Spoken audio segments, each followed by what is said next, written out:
I think it's definitely continuing to emerge.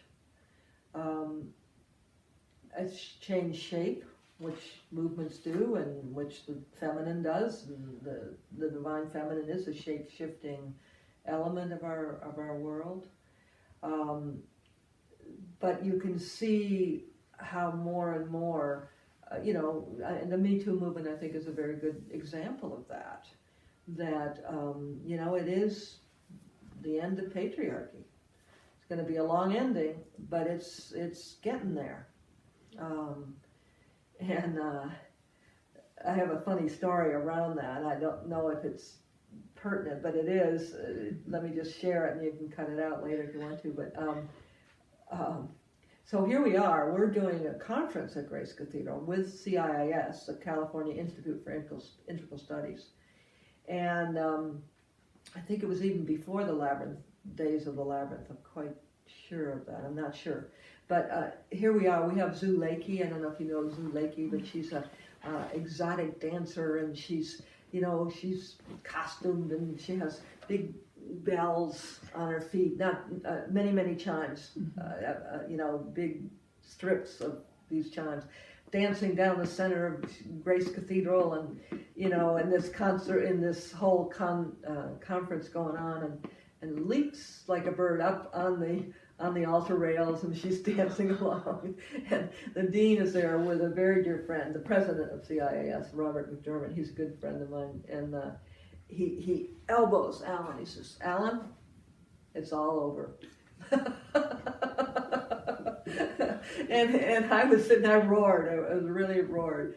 But it is, and what we see now. I mean, just think, Bill Cosby was just sentenced to 30 years. Mm-hmm. And here in the 80s, he's the father of, American culture, especially black culture, which makes it sad, mm-hmm. I think, very sad.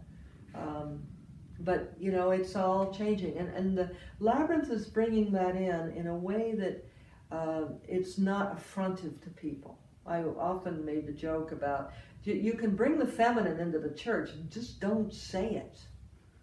In the name of the Mother, Father, God, I would say that. And then someone said, "You said what?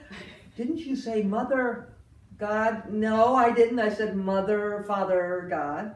It could easily be misunderstood. But the beauty of the Labyrinth is that it's evocative. You're working with your direct experience, and it's flow, not force. It's cooperation, not competition. It's all of those things that we can't illustrate very much in our culture because we're so achievement oriented. So this is you're comparing this end of patriarchy with what I heard you say a number of times in different ways, moving beyond Cartesian ways of thinking. Yeah. And see, the Labyrinth was created pre-Cartesian. By a long time. A long time, and especially the classical, but here the Chartres Labyrinth, and that's what has changed in Western culture, is consciousness has changed, and when Descartes walked the world stage, then all of a sudden we're thought, I think, therefore I am. And this earlier template that supported intuition, supported non-logical thinking, supported,